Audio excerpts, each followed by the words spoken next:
Gangplank up there for Darshan. Ooh, and this means that the counter pick potentially for your boy Lourlo in the top. Yeah. Does he? Bring it out. You're a star, Huhi, do it. I actually don't think it's awful here. I actually think it's not terrible. There are some better picks, but I don't think it's terrible here. You have good follow-up. Into the Orianna. Rakan into Ori. Yeah. You have Gangplank's ultimate. Oh. What a trade. Ori top, do it. Pick the Fizz. Ori can hit barrels, it's fine. What do we have? Going in for Lourlo. It says they got a pretty big team. Do I need the Gnra out? Do I need to do something else? Yeah, the Gnra would be really easy to play into it. Yeah. It's kind of the thing you play into the GP. Boom. Hit the barrels, contest them, and there you go. Easy clap. All right, so sweet compositions. Definitely a Golden Guardians line up with that Heimerdinger and the Fiddle in the bot side. I'm saying definitely he expressed so much that he loves playing the Vlad. He loved playing the Heimer after he learned it. So he's going to have a smile on his face coming out to this one. And a lot of CLG has what they love to play. Did you know he was taught by Heisendong himself? No. Yeah. I heard that was a pretty good thing to get on board with. Yeah. Legend has it. That's all available on his YouTube as well. Yeah. See, I went the way of watching Jack do it, which was still pretty good, but I'm just not Challenger now. Did you know that Heisendong taught Jack as well? If that's a game of telephone in the end, man, you're not going to learn as much as the first person gets taught. He is the one who teaches. But still, going to be definitely the one who's pretty much had Heimerdinger banned against him for most of the split after he brought it out. Absolutely. And then when they were able to combine it with the Fiddlesticks, they break it up. Yeah, they try to break it up. Either ban the Heimer or ban the Fiddle, because when they combine them, they have this power kind of bottom lane that they're able to play through. And with the Gravez, like I had said before, it's a bottom lane focus here for Golden Guardians with a split push top. And then Counter Logic Gaming, they can actually play through their mid and their bottom lane too. But the GP is going to have kind of a little bit of momentum, get to the point where he can match the Gnra and then ulti the bottom lane and make something happen, because I'm watching Biofrost for the engages like I always am in CLG games. Oh, yeah, absolutely. Still remember Biofrost when he came into the LCS. I believe he was playing Karma a lot of games on TS7. The Bard. Ban the Bard, flashing forward just to get Karma tethers on and start a fight. He was an aggressive player to start. Yeah, still has that here and there. I don't remember if I called him a god in his first game or not. But yeah. Something like that. It's like his first game or his second week. One of those two things. It's like, who has the most nicknames? Is it Biofrost? Throughout a season? Bio Daddy, Bio God? There's a lot of them. Yeah, I bet everybody calls him Bio Daddy in game. Like, as soon as they get in game, yeah. I don't know. Do games usually go to single syllables in any competition? You know what I mean? You'd be like Bio. Oh, no. Right? Well, I'm just saying, like, your enemies or like in solo queue, right? Yeah. You know, Freak cannot get into a game without somebody saying that he has no mana. Like every single game, without fail, somebody asks Freak if he has mana or not. This is when you know you've made a great impact on your community. Don't know if he was the one that was happy. Confirmed, he has some right now, so Sure, it's okay. Just when he gets on the rift, he must have a hole in his pocket. Starting in the game, no aggression here as everybody sets up the line of scrimmage to see what's on the menu. Infernal Drake will start us off, so that could get a little spicy early in the game. But we have Orianna versus that Zoe mid lane.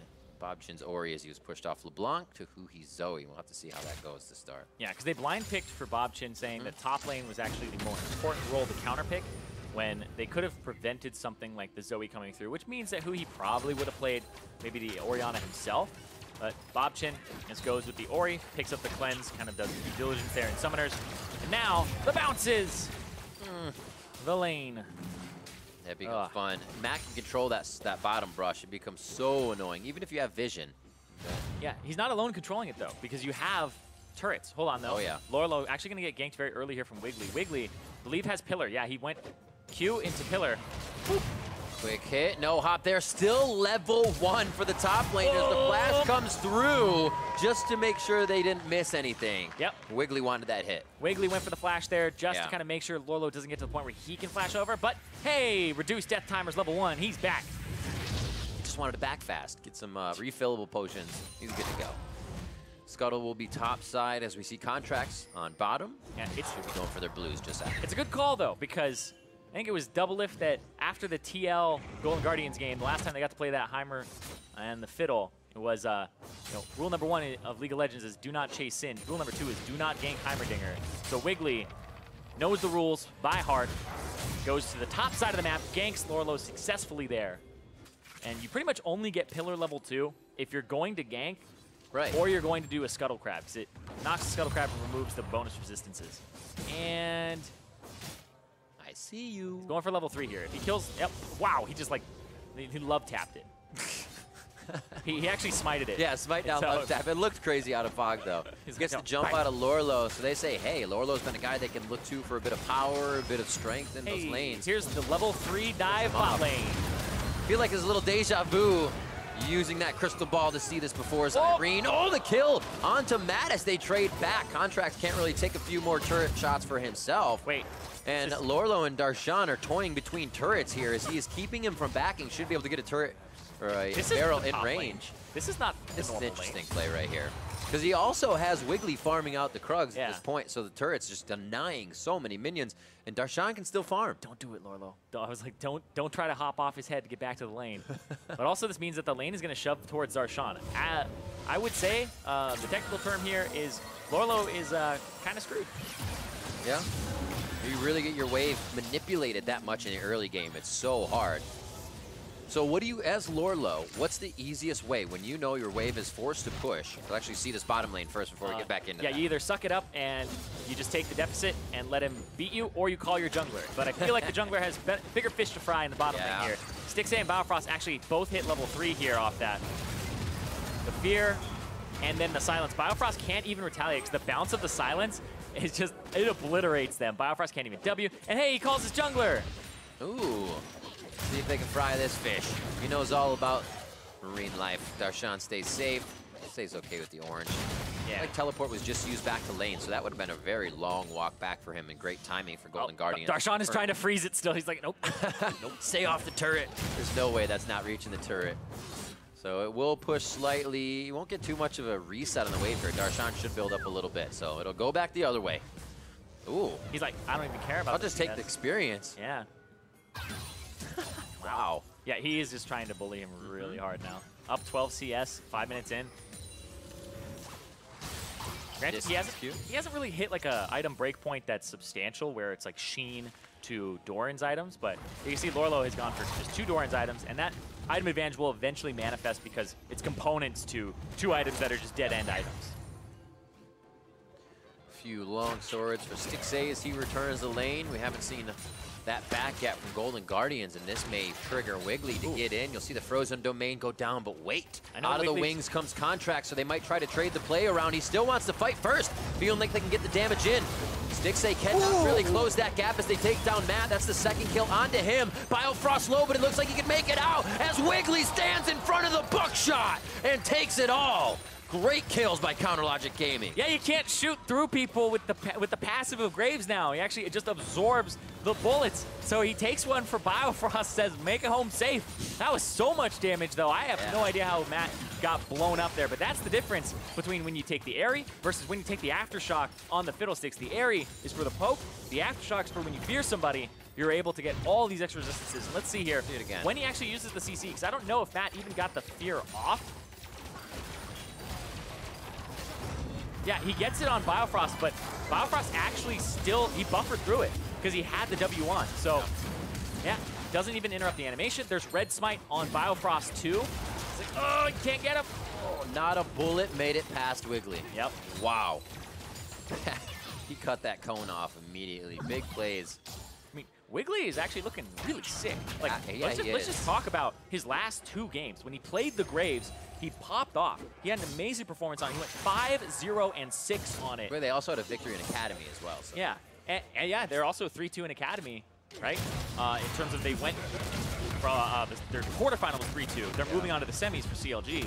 But yeah, having good performances there. 5-0 and 6 on the Gravez yesterday. 2-0 and 1 right now on this Trundle. Upset the top lane, went exactly where he needed to be, and then he went to the lane where we were saying this is not a lane that you want to gank as a jungler at all, almost ever. But Biofrost able to find his way in, and it's just the Biofrost Wiggly synergy seems really good in terms of the way that they're playing.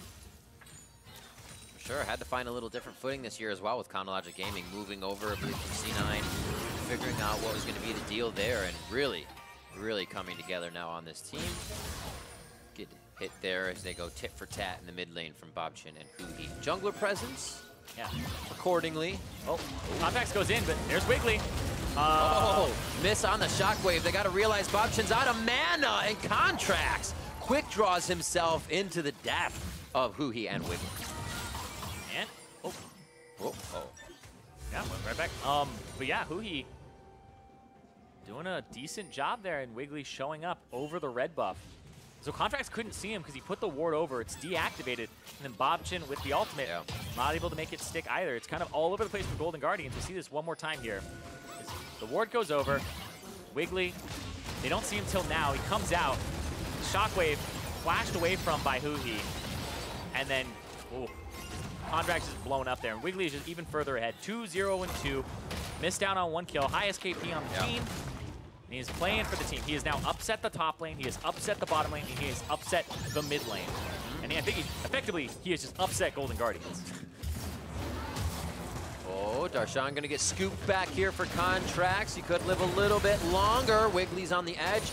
He's still going to try to get aggressive on this one. Knows he's huge. He's just on the backside. Bubbled through the right side of the wall, but it's not actually going to reach. Just the paddle star came out first, but that kill for Huhi actually gave him double buffs to head back to mid lane with, we just saw. So things are really working out for CLG here in the early game. Yeah, they lose Darshan though in the top side. True. And so Lourlo with the split push, might get a little bit back here. The Sheen now comes through for Darshan. And then the items for Lourlo, he wants to get a good back off. Ooh, Stixxay. You are playing with fire, friend. If there comes a ulti and a grenade, better watch out. It always becomes an interesting part in the lane. I've said this before, but it's like you have 100 HP or 100% in lane, but then you die. But when you have like 100 HP, you're able to stay alive on your turret forever, close to. Just play that safe all the time. You see here in the top lane as Darshan went down. Good scoop there. I like that from Lourlo shoving him towards Contractz instead of shoving him towards the wall. And then they come in, and this is also for pressure too. Like normally, if the gank isn't gonna work, at that point you're ganking for the CS. You're ganking to keep the minion wave at the guy's turret. That one gets Huhi in. Just on the edge, they look to silence onto Contractz. Beautiful job. Deny the damage. Yeah, the clockwork windup is there from Bobqin's passive, but it looks like Wiggly's gonna get that retribution kill. Kill secured. Coming in from Darshan is now they are on to Bobqin and take him down, flash and all. And Biofrost with the roam to help him out. That is the teamwork from CLG coming up huge. 3-0 and 3 for Wiggly. I was just gonna say that. You're reading my mind. This guy is on fire. See what else they can try to produce. He's moving down from the top of mid already, and it does not look like they will stop as they prepare to activate here on the bot side. It looks like it'll be Dragon first, as they say, we're getting too much. Let's start picking up the objectives so we can get them refreshed. You're not supposed to get the objectives as CLG here. Heimerdinger and Fiddlesticks is supposed to control the bottom lane. Super oppressive. Keep the other bottom lane underneath their turret, and then they're supposed to be able to rotate towards the dragons because the turrets will tank them. It's a lot of damage, and that is CLG just using the pressure that they've got, and that's Golden Guardian playing to the top side. The scoop and the swoop. Can he make it out, though? This looks like it's going to be the flank for Darshan. Slowing down. Who's going to get that blue buff refresh? Ooh, looks like Contractz picks it up. Yep, that one goes over to Contractz. 2-3 and 2, trying to get back in this game because he has the counter matchup, but he can't bully the Trundle at all right now. And this is your Ace or Predator replay here, where Bobqin starts this off on the right foot with the ball into the shockwave, catching Huhi, but then a good counter bubble, and then it forces Bobqin to flash to finish off the kill, and then Wiggly able to turn it around. The ultimate, just keep him tanky. The ultimate from Darshan, and then the ultimate there from Biofrost. Good tag team. It's kind of like there's one collapse, there's always a second collapse, and if you're able to make a third collapse, which CLG seems to be doing, that's when you have the win, that last rotation in the fight. Who has been moving? It's the roll call. You trade 1 for 1, but then who else is showing up here? Gotta watch out for Matt's ulties. Controlling that brush. Just wait for the minions. No way you want to walk out there in a minefield of turrets, if you will. I guess that works. Minefield of turrets. Turret field. Turret field of mines. Yeah. Wiggly taking red buff. And he will head back towards mid, just get some coverage, and make sure everything is safe on that lower side for Bobqin. Infernal Drake up next as well. Ooh, for a little bit more damage. We just saw Wiggly take the previous one, so we got some time before that objective fight. 87 to 86, top side, holy macaroni. Bobqin really taking a sting on that one. Yeah, Luden's Echo, Electrocute, all of that behind it. And so now it's just clean the wave. No? Yeah, that's kind of the flank, the pinch in. Matt, you gotta control the bottom half. And Stixxay, Youmuu's Ghost Blade, he's gone for the poke build, Deftly. Oh. So we just start with Chain of Corruption, but he looks for the Hail of Arrows slow to nail Chain I like of that. Corruption. That's showing that he knows there's no pressure. Because if you walk forward and you threaten it, and you're faster than them but in terms of movement speed, you're going to catch them. So you don't have to throw out the Chain of Corruption immediately. You Hail of Arrows for the slow, and then force it. Or you even juke them, and if they aren't doing it off the reaction, they flash nothing. Look at this. Hey! Yeah. It's four-man strong! Pink Ward's not going to do too much for showing that vision, but it is going to be a TP to the bot side.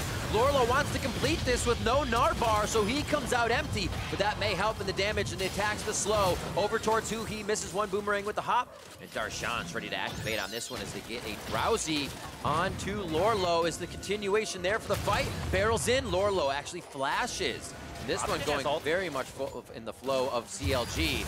Oh. Good double hit on the command shockwave, and that's Rakan going down. Now they're going to take down Darshan for his teleport. He gets nothing out of the cross-map play, and GGS pick up a little bit for themselves. Now, Biofrost just stopped moving there for a second, just standing still, and then Bobqin just lands a really easy shockwave. It looked like he was just kind of being like a halfway point or something, but great dive here from CLG to start it off. They end up killing Deftly. The focus here is Huhi, and then he gets away. Wiggly flashes, buys time, but it's just kind of buying time for the collapse here from Darshan, who had to kind of book it all the way down. And then this bubble baits them in a bit. They feel like they can commit, but then Bobqin has the ultimate. This is where Biofrost just kind of chills. Oh. Then he realizes, yeah, I'm gonna get ulti. I don't think they knew that Orianna was there and ready with ultimate. Yeah. So Bobqin kind of gets the sneaky heads-up play on them, and that gets Golden Guardians right back in it. The fights are so scattered, and there's a lot of people involved, so it feels like it's over, which is why you would kind of say, how the heck does an Orianna still have ultimate? Very chaotic in these dives and how long they're lasting. Here, I got another 2v2 on the top side of the map, which might see rotation coming in from Bobqin. He just puts a vision ward out. It looks like they're left to their own divides up here as they trade back and forth. No kill to come through. And 2v2 top side. Yep. Just leave the bottom lane alone. It's kind of a poke bottom lane. Stixxay is going for the Lethality Arcane Comet build, where you just poke constantly. But that doesn't really synergize too well or as well with the Rakan. Rakan wants to go for hard commits, so you poke him down, then maybe you go for the all-in. Oh my word. Didn't even have to bubble him. I hear that a lot. Don't want to talk about it. 16 minutes on the clock. Moby boots for Matt so he can keep himself fast around the rift. Definitely's got to build up to his Luden's Echo, so the ultimates may really start to put a real big punch on these fights if they can get them centered around one core area. Yeah, and especially since that Infernal Drake is coming up now, that's going to be a place that both teams want to group. Golden Guardians want to be able to equalize the Infernal Drakes and kind of make it a moot point. And then CLG, they want it to just snowball on top of this. Contractz getting the Rift Herald here on the top side so that he has this objective and the map becomes asymmetrical and they can play to the bottom side only here. You need to get your backs in, get your completed items right beforehand. Lourlo's sitting on 1,500 gold. Doesn't have teleport. And there's actually 1,600 gold for Huhi right now. And that was first turret. First turret went down in mid lane. Nice chunk of gold and about a 2,000 gold lead. Counterlogic Gaming here. A lot of clearing out from Matt. Really wants to be able to use that Crow Storm and Dark Wind from the fog. And it looks like they're actually just going to push ahead strong into mid with Shelly. Yep. No reaction from the bot lane. Wait. Yeah, here they come. There you go. That's going to put pressure mid. They have to kill Shelly real quick. Easy peasy. What? It's sleepwalking. The Infernal Drake is up. Need to get your backs in now, especially Huhi and Stixxay both have a lot of gold they're sitting on. Same with Contractz, though. And Lourlo. Actually, everybody's just kind of... Their pockets must be hurting right now. Hot pockets. I guess they must be heavy pockets. Hurting means you're poor, I guess. Nice. Good. Started off, yeah, because they saw Contractz on the top side. Contractz made an oopsie, spotted on the top side here. One for Scuttle, and that's going to be second Infernal for CLG. No contest. That's going to feel very nice, especially to take the stuff away from all of the poke and crap you're going to get hit with from the side of GGS. But yeah, you're against a Zoe, but those dark wind is super annoying, especially when you're trying to bunch around turrets for late game, get yourself into a good position. And it's going to help out Stixxay a lot, because it's yeah, this lethality build, it really thrives. I felt that.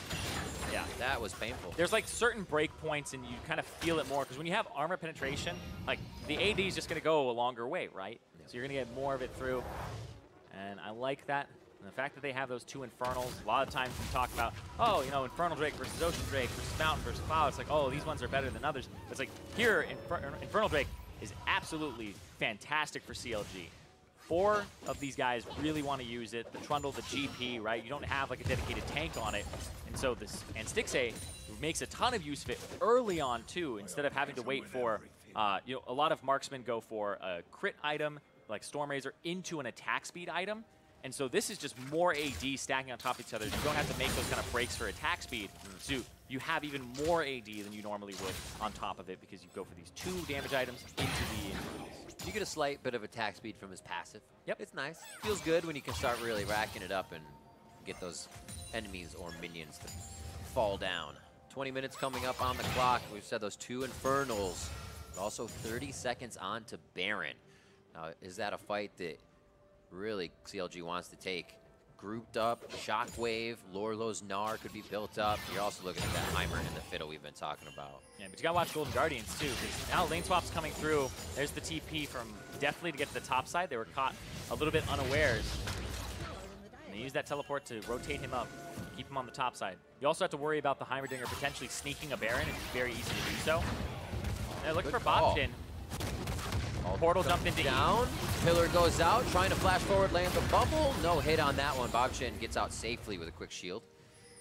And ulti down for Darshan. I don't think we had too much more other than a chase there. Yeah, it's a flash though from Bobqin, so yes. The next one will stick unless he can actually cleanse out of it, which is interesting because he maybe could have just cleansed the bubble, but he's going to take more damage, so decides not to risk it. There you go. Talk about how annoying the Heimer is. This is kind of why, like, people are saying, oh, why is the Varus build, like, now this lethality stuff? Way better to go lethal tempo, crit, like, on hit. Oh, hello. This is why, because when you get to this point and you snowball, it's kind of a win more build. It doesn't make you, like, get ahead in the game, but it's one where if you're winning, you're just going to win even harder. It looks like they're going to try to do that 5 strong to the top. How do Golden Guardians react? This is obviously going to be 1 turret, but if CLG can bait them into another fight, they may be all the way down that top lane. Inside tracked by Wiggly and Huhi, and it does look like they'll just let this one be 1 turret. Not enough forward vision just yet for CLG, and they trade turrets on both sides. You can tell both these teams are taking this game very seriously because this is the last game that they will play in 2018. Yep. On stage, right? Both these teams have no postseason, not enough championship points or anything of the like here for these guys to potentially make Gauntlet or Worlds. So this is the final game of 2018 for both CLG and Golden Guardians. And you want to have it end on a win, and you want to prove to your fans that you can make some of those right decisions in the future. Yeah. Like, even just bringing Wiggly in and giving him some experience here means he might be groomed for the future. In Academy, moved on to the semifinals. And for Golden Guardians, somebody like Bobqin, 3-1-1 right now, showing he actually can perform too and getting him that experience on stage for 2019. So much damage. Biofrost? Oh, right onto Bobqin. Can he get the protect down? Crowstorm comes in to really disperse the fight. Great job by Matt to separate that. A shockwave over onto Huhi, but Bobqin is right in the middle still. He can't exit with the team. They're forced to back off, but Contractz still wants a bit of the fight, pitching himself inside the wall. That's not going to be good as he gets closed down on by Huhi and the rest. And what a turnaround for CLG to disperse on the Crow Storm. He's got another flash. Don't know if Huhi's going to go for it. Wait. Ooh, ultimate into the missiles for Deftly. It did not come up with a kill. Lourlo feels like he can do a bit of damage to at least stop what could be a Baron here. Yeah, for CLG. Moving towards that area right now. And Darshan has a barrel set up. Click. Oh, good flash. Wait, Almost no. got popped up on the second one, but still gets hit up. CLG very fast with the fingers to make that one work. Yep, have the control ward down, so they just have complete and absolute control of that area. And they just pounce. They make the pick happen, and that gets them further ahead now. The 2 Infernal Drakes, now they have that 4,000 gold lead. So it's actually a really kind of now solid lead instead of one that's kind of hanging in the balance, 1,000, 2,000. This is where they break the game open. Go in. Way too far forward. Yeah. Bobqin can't really get out. He doesn't have flash anymore from before. Uses the shockwave, and then he just sacrifices himself. Yeah. Runs towards the left side. Matt almost dies and has to blow his flash. And then Contractz, it's like, wow, this GP ultimate lasts a long time. It does. It does. Pops the Zhonya's to pick up the, he picked up a Zhonya's, popped it to pick up a flash, and he picked up more flashes and then an ignite. One of the flashes keeping him, okay, Huhi, now you're just showing off. Flashes to pick up a redemption. Why not? Work on your flash. Practice in game. Yeah, Darshan also leveling up as most Gangplanks do that fire at will first. Usually into Death's Daughters, they get a little more impact damage, but Contractz was like, I don't want this. Get me out of the situation. And it's a situation CLG has been forcing them into. Vision control snuffs out a lot, but right here, the vision control for Golden Guardians has been upped a little bit, which allows them to hit Stixxay, and here comes Biofrost out of the woodwork. Contractz in a bad situation, but he's able to back off. And they get that top turret for Mountain Drake in the favor of CLG. Yeah, bit of a funny exchange on the top side. A few oopsies there, the ultimates back and forth. But they do get the turret, they trade it for the Mountain Drake. So that's 3 Drakes over to CLG, who are looking good in objective control. But then Golden Guardians, they got that mid turret off of the Rift Herald, and then they've been able to get these turrets on the side. So they get all 3 of the outers down first. It's just that bottom one that they have to worry about on the side of CLG. Jeez, money bags. Yeah, whoa. Just putting wards everywhere. So they'll be able to clear these out, make the Baron pit nice and safe for an engage on the Golden Guardians. And that's exactly what CLG need. You can't have Deftly setting up turrets first or anybody else in line to take you down. 25 minutes. Second tier turrets have yet to be broken up on the side of, I guess, CLG or Golden Guardians at this point. But CLG is waiting for those perfect fights, and they're able to find them so far. Yeah, they've been doing a good job of controlling vision. Pretty much as a team, it's not just Biofrost, but Biofrost, you look down at his vision score, double what Matt has at the moment, 66 to the 32. Yeah. He's just been doing work there alongside Wiggly, who's putting in a whole bunch of effort to control a lot of these objectives. Because Wiggly got that large advantage early. We talked about him all during the early game. 5, 1, and 3. Pretty much the most fed person in the game in terms of scoreline with high kill participation. It's the fact that he was able to bully the Graves and allow them to establish vision control. Yeah. That's kind of what they're doing here. Because now they're protecting Stixxay, who's shoving top wave, and they're kind of executing not a 1-3-1, but a 4-1 where they can collapse and control the top side. This Trundle pick for Wiggly has been so big as well. It's so much control over the map, especially with a Gangplank to help if anything goes wrong in the side lane dive. Frozen domain to skirt to each lane as fast as possible, especially since you have the outer ring down. Wreaking havoc here. Contractz Gaming takes down top side, and now they can move freely kind of down from across top to mid. Yep, and this is going to be really rough for Deftly. He's going to have to find some good fights because Stixxay, 70, 60 CS up right now, 62 CS up, has a decent level lead in terms of just 2,000 gold to his name too. He's doing a great job here on this poke Varus, where he's been avoiding a lot of engages, and he's just keeping his distance. He's got triple lethality item. He has the Edge of Night. so he's pretty much gotten to the point where this is where the Varus will start to fall off in the lethality build. But nobody's really going to build much armor here. See what happens? Matt going in, bubbled. Stixxay throwing that edge of night. It seems like they were tempted to go in. One kill for him to start things off as Darshan says, over here, I got another party if you guys want to join in. Deftly in Contractz holding off. Darshan over the wall goes Huhi, and Deftly almost loses his life immediately from the Zoe pop.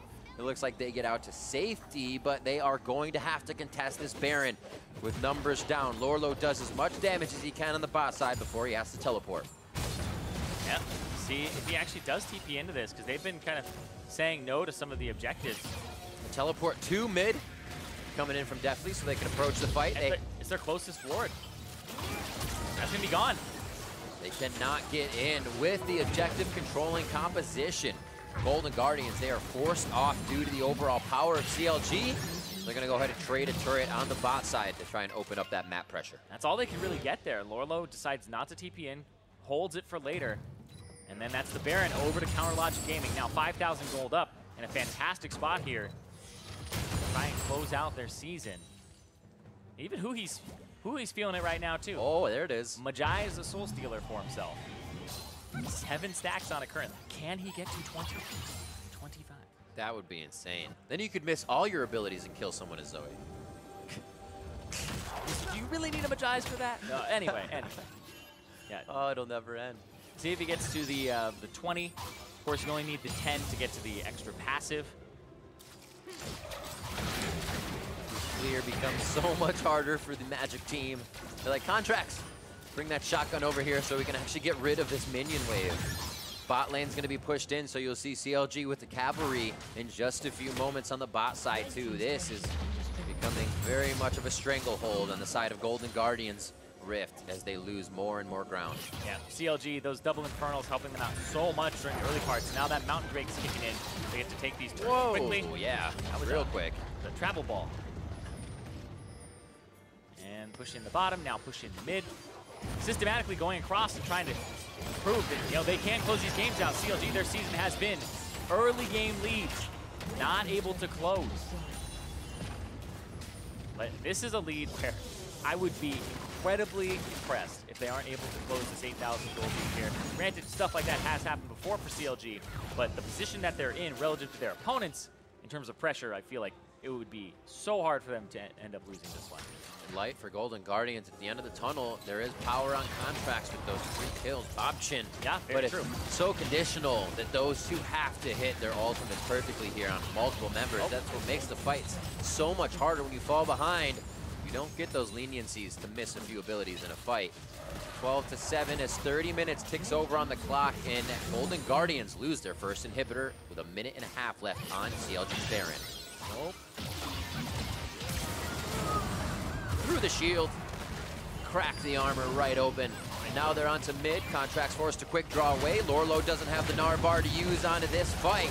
And collateral damage just shot back from Contractz as they desperately try to clear these waves and deter CLG from pushing forward. CLG are just relentless there. The Mountain Drake is up. They might go towards that. The top lane is something that they'll be able to go ahead and push in afterwards. Yeah. This feels like Mountain Drake, back, reset, spend all that great gold that you picked up from these turrets, and then go to the top side. And you can see, I feel like this is Stixxay backing, so he can already go to the top and shove the wave out, and they can kind of meet him there at the top side, or maybe even just get red before, but we'll see. He's got a lot of options available to him. Yeah. QSS, actually, stopwatch sold, QSS picked up, and yeah, he's going straight to the top side. He doesn't care about the red. He's not based on auto attacks. It's all spells here for this guy with the 452 AD. Which I think will go down after the Youmu's wears off. Nope. Nope, it's not. Okay, so he doesn't have celerity, which would give you AD off the movement. So he does have straight up 452 attack damage. Oh, wait, where'd it go? What happened? Zirene, don't kid the kidders. Uh-oh. Oh, is it the Baron buff? Okay, yeah, it was probably the Baron buff. There you go. Because like the Baron buff timer in the top right corner was still going. It was off him. Investigated and detectified. Nice job. Yep. He and Huhi actually just went back to spend 2,500 gold. So you can see how long they were sitting on the rift for. Now with that gold spent, it's going to hurt that much more when they swing their money bags at Golden Guardians. Looks like they're heading towards the top side to make the finishing touches on that last inhibitor turret. It's going to be harder to defend, but I think they might have some CLG members actually cutting in through that mid lane to pinch the last turret. Yeah, but, oh man, you're going to have so many of these minions just doing the work for you. Yep. CLG, when you get one of an inhibitor, it's basically you have a sixth man. They have 7 people on this team. Too many men on the field. 2 mountains and 2 infernals. I mean, you could ask for more, but you don't have to in that sense. Great objective grabs there as CLG was controlling most of that early game. And now with a 9,000 gold lead, the inhibitor takes damage. It's going to be falling now in favor of CLG. The final one in the eyes of Counter Logic Gaming as Golden Guardians do everything they can to defend the base. Arrows. And over 1,000 damage combined as that arrow hit Matt and Bobqin. Ridiculous amounts of DPS coming in from Stixxay. Yeah, Stixxay, he's done so much in this game. Those arrows are doing massive amounts of damage here. Whenever he lands one, it's multiple people. Matt's going in. Oh, the storm goes in, and they are going to try their damnedest to save the game. Wiggly's in the front, kind of taking all the damage as a meat shield as Darshan moves forward to set up some barrels and set up shop. CLG and Golden Guardians looking for their final fight of the 2018 season.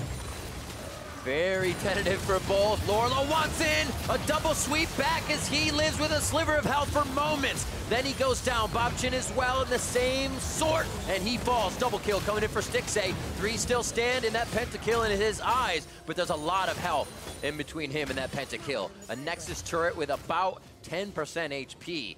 And 1 full Nexus turret, keeping Golden Guardians alive. Yeah, they're going to focus this one down.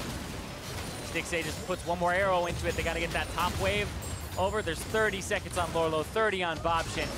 They're not going to have reinforcements. Such a patient Nexus take if I have ever seen one. Stixxay's the damage, and he goes down. We can see Darshan delivering a little bit, but he's got to set up the barrels. Only the Qs are not going to do it. Contractz now with Darshan in a 1v1 as Biofrost tries to enter. The quickness is easily going to lock down Contractz as these guys are just pushing the end of the game to the limits, and they'll have a few more members soon as Huhi comes in 5 but does not have TP. Yeah, but this might be enough. They don't really have a lot of damage for this turret, and they have melees. You can't hit it from afar. This is the game that never ends, Zirene. It continues. Oh, please Lourlo. Gotta end at some point. The slows will happen. This will just be the confidence in stopping the backs as the team can clear out the waves. I don't know how long CLG just spent in the base, but I'm sure some of Golden Guardians inhibitors are nearing that respawn timer as we now get a breather. Yeah, because the Baron's about to come back up, and so they're a little bit desynced, like you said. And there she is, telling you that the inhibitors are going to respawn, and the Baron pops back up. So they'll get the Baron, the inhibitors will respawn, they'll be able to siege on CLG's side with a Baron buff, and then Golden Guardians will be able to make a second final last stand. Now all Golden Guardian needs to do is find Lourlo a way to push that bottom lane so they can just get a backdoor, as we've seen so many at the end of the season. Oh, that's a long lane though, Riv. That it's very so long. No. They go there and put a ward now. But no, here's this fight in the base. Golden Guardians on the iron lung for this save. Yeah, it looked like Stixxay didn't quite make contact there with his arrows 100%, but Biofrost trying to go in. Lourlo now sees the opportunity to jump in afterward and scoop him up. Sees they've gone a little too far forward, has the ball on him, jump, flash, scoops him up, then the ball comes through onto Huhi. They trade back. Contractz actually hits Huhi before he goes back to where his portal jump was. So he gets him on the second half of it instead of the first part where he originated from. Confidence and power. Stepping up to the plate, CLG brings himself to Golden Guardians base once again.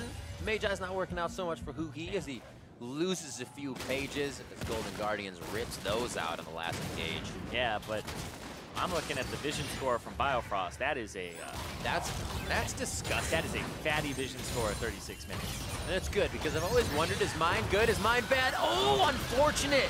He gets the Zhonya's off in time, so Matt is going to be able to keep himself alive. Hextech GLP forward from Huhi as he delivers a bit more damage. That keeps him in range for the Bane of Corruptions. The follow-up for Matt is unstoppable, and he cannot get away. Here we go on the inhibitors now as CLG look to put the final touches on the base and look for that Nexus. And look for the final touches on their 2018 year. It's a disappointing one, missing playoffs twice, but if they can end this season on this last little high note with Wiggly doing well. Counter Logic Gaming look to go 2-0 in their last week of the summer split, the NALCS here, and they will be able to drop the Nexus over Golden Guardians. It's CLG 2-0 in week 9. They hadn't done that since week 4, and then there was that 8-game losing streak. Able to kind of right some of the wrongs near the end of the season, but it's a bittersweet one, to say the least. Absolutely. It seems like it was actually a core that they have now as well that would have been something they found in the midseason to right that slump that they find earlier at a 500 point in the split. A little too late this time, but in a way, in a small way, this is that heading into halftime with your team up and you look ahead, you look towards what is next. It's a bigger gap than just a halftime, but CLG can look at this as a bright light. Yep, and look at this as a bright light, look towards the future. For Golden Guardians, again, another split at the bottom of the standings. 5-13 is their final record. And they go 0-9 in the second half of the split. A winless second half when the beginning looked so good for them. With the 5-4, they were near the top of the standings. There were questions about, is this the Golden Guardians that's going to do it? They do a little bit better than last split, but it's not by much. Not by much indeed. To get some more insight on that win, we are going to hand it off to Avali and Darshan. Thanks, guys. Darshan, it was a rough split for CLG, but you were able to end it with a 2-0 weekend. Reflecting back over the split, what do you think the team could have done better? A lot of things, really. I don't think I'd place it on one thing, but as I said in a previous interview, I think we're pretty slow to try and change things up and really see hey guys, what we're doing isn't working. What do we need to do to win? What do we need to do to be a championship contending team? And I think going into the start of the year, we had players who had all won regions before. We had players who had all went to Worlds. So I think nobody really expected us doing this poorly. And I definitely think that things are going to be changing for next year based on our results. I mean, we just did awfully. What would some of those changes look like? I don't know exactly what the changes are yet, but I know that there's going to be things are going to be different, right? You can't just, that quote where it's insanity is just trying the same thing over and over again and hoping the results change. Things need to change, right? So I don't know exactly what that's going to be, but I know things are going to be different. What kind of a change would you like to see? A lot of different things, honestly. For me, I'm always just focused on what I can do better, and I don't think I was a good enough leader. I don't think I was a good enough player. I think I had a lot of issues with drafting my champion well this last split, so I'm just really disappointed in myself for not showing good performances like I know I can. So I think the biggest thing for me is I just want to change myself and really come back next split with a championship mindset. And you still have a lot of loyal CLG fans out there. So is there anything that you'd like to say to everyone who has stuck through with you guys? Thank you guys so much for the support. I know things have been really rocky. It's been 2 years in a row that I haven't made Worlds, and I've had some subpar performances. So I just want to say that next year I'm going to do everything I can to make it count. Darshan, thank you. And for more, back to the analyst desk. Thank you very much, Avli. It's the end of the road for CLG, but they have a big uptick here at the end of the split. 2 wins back-to-back, both with Wiggly in the lineup. Darshan returning to it today in the top lane. So, while the taste is obviously a bit sour for Darshan, I think they can look at some of the moves they've made here late in the split as maybe being a sign that change is to come. Yeah, I think it's obviously too little too late for CLG. It was against Clutch and Golden Guardians that they won, and they weren't super dominant victories, so good for them to pick up the win for sure, but tough end of the split. Yeah, tough end of the split. Wiggly looking good, though, and that airy Fiddlesticks not looking good, dying multiple times when an Aftershock might have saved him. But after that, they continue to snowball pretty well on the side of CLG. Wiggly showing up for almost every single play. Was snowballing the top side on top of this as well. Shut down Lourlo super hard to the point where GP was level 5 to a level 2 Gnar or something like that. And That was mostly the plays off the back of him. There wasn't super clean, though. There were mistakes. Yeah, this is where the game almost turned around. They do get the one-shot onto Deftly, but they burn Trundle ult. They burn almost all their CC. They weren't tracking Fiddlesticks, so they get a little bit caught here. And then Biofrost, I think, was waiting for a turn. He ended up dying later, but they had so much control. They got Baron buff. They got 3 inhibitors. It was kind of just a matter of time until they would eventually outscale and win. I mean, Golden Guardians took 4 copies of Scorch, for instance. They were very clearly going for an early game victory, and since that wasn't achieved, CLG, turn it on. This is what happens late. I have to say, though, I was very impressed with Wiggly in both of his performances yesterday and today. So if I'm taking anything away from the final week for CLG, it's exactly that. Wiggly is a player we're going to have to watch both through the offseason and into the spring split next year. Yeah, and we were talking about this kind of during the games. The offseason for teams who miss playoffs are long. Very long. Yeah. Starting today. Starting today, and the next time they play in the LCS is going to be mid-January, like 4.5 months from now. So 4 months from now, 5 months from now. Don't do math on air. Don't ever do math on air. How many times have we been over this, guys? It's been a long time. It's going to be a long time until they show back up on the LCS stage, but that does mean that they have time to figure out and diagnose what went wrong, what to change in the off seasons. At this point, that I'd like to shift the conversation away from this game in particular and to some of the MVP frontrunners of the split.